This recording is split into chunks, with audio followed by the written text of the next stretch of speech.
What's up, Malc and the Fat Kid? This is gonna take some getting used to.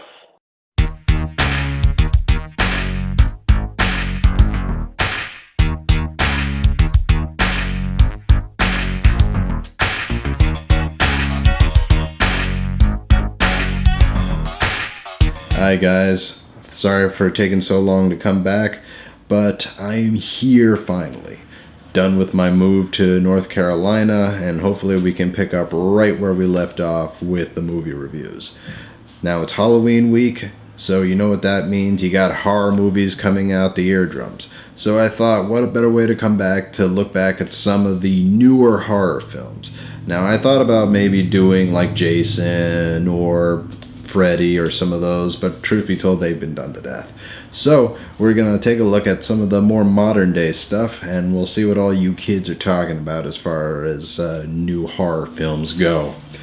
Now, we start first with Fright Night, the 2011 remake. Now, I have to say, I did not see the original, so for those hoping to see a blow-by-blow between the two movies, I can't give that to you. However, I did watch it, and for the most part, I liked what I saw with Fright Night. It's a story who follows the story of Charlie, played by Anton Yelchin. If that name doesn't ring a bell, just remember Chekhov from the new Star Trek, as he finds out that his next-door neighbor is a vampire and is trying to protect both his mom and his girlfriend from this new development. Now, it has an all-star cast pretty much in it, not unlike Alpha Dogs, but that we saw a while ago on Malc and the Fat Kid. As well as Anton, it has Colin Farrell as the vampire Jerry the vampire, that gets made fun of quite a bit. It's pretty funny, actually. And David Tennant, who you may recall from the Doctor Who series. Now, all three of those guys have a lot of fun with the role. Anton plays the stereotypical kid in this situation very nicely. Colin Farrell had a lot of fun being the vampire next door. It was actually a really fun, tongue-in-cheek type of movie for him. And David Tennant pretty much steals the show, playing a magician slash vampire expert slash what have you. Also, there's a special appearance from McLovin, who, I'm sorry, I can't remember your name, dude, but it's essentially McLovin from Superbad, and he comes in as Charlie's former best friend who tried to warn him about the vampire, but Charlie kicked him to the curb, and it results in this ton of bad stuff that takes place throughout the movie. The movie, to break it down into three parts, the first act, really slow. In fact, I was pretty much convinced that I was not going to like this movie with the first one just because of how well it dragged. But it does pick up nicely. The second act, there's a lot more action and a lot more horror in it, and it moves pretty swimmingly. And the third act is actually pretty nail-biting, as I ended up enjoying that one as well. It's just just have to get past that first act and you should be all set. Now, this is not saying that it's the greatest horror movie ever made. In fact, it would be kind of off-kilter to say it's a horror movie per se. While it does have some scary parts and the special effects are actually pretty nice, it felt more like a comedy, not like a little more scary supernatural episode, but it does deliver on what it's supposed to. Speaking of the special effects, they tend to vary.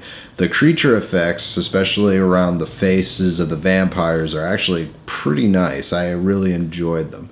Especially some of the CG where the Colin Farrell is mending himself after an injury. However, they tend to... How should I put this? How should I say? In some scenes in particular, it's glaringly obvious it's CG.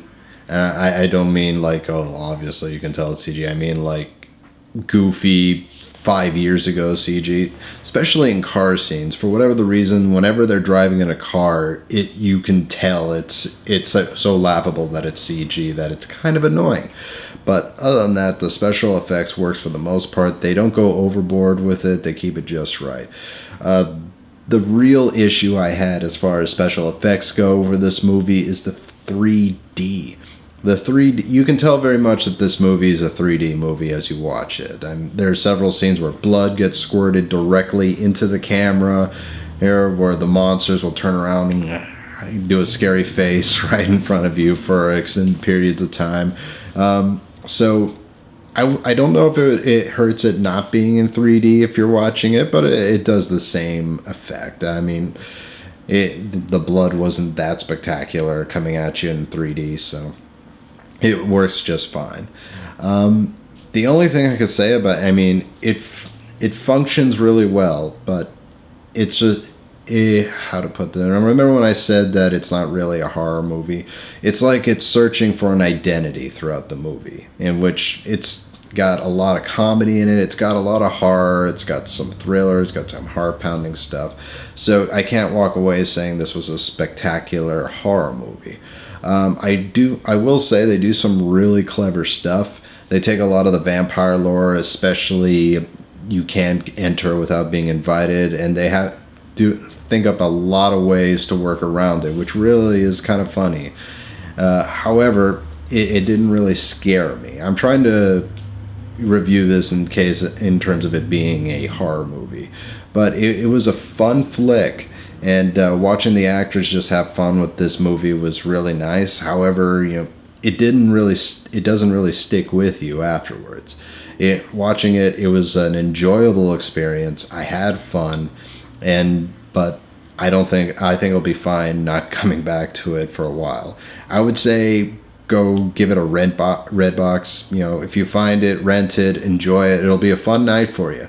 However, afterwards, you probably won't feel the reason to watch it ever again. But otherwise, it's a fun film. Alright, so that was the review of Fright Night. Tomorrow, we're going to take a look at another remake, The Thing. So, folks, we will see you Tuesday. Peace.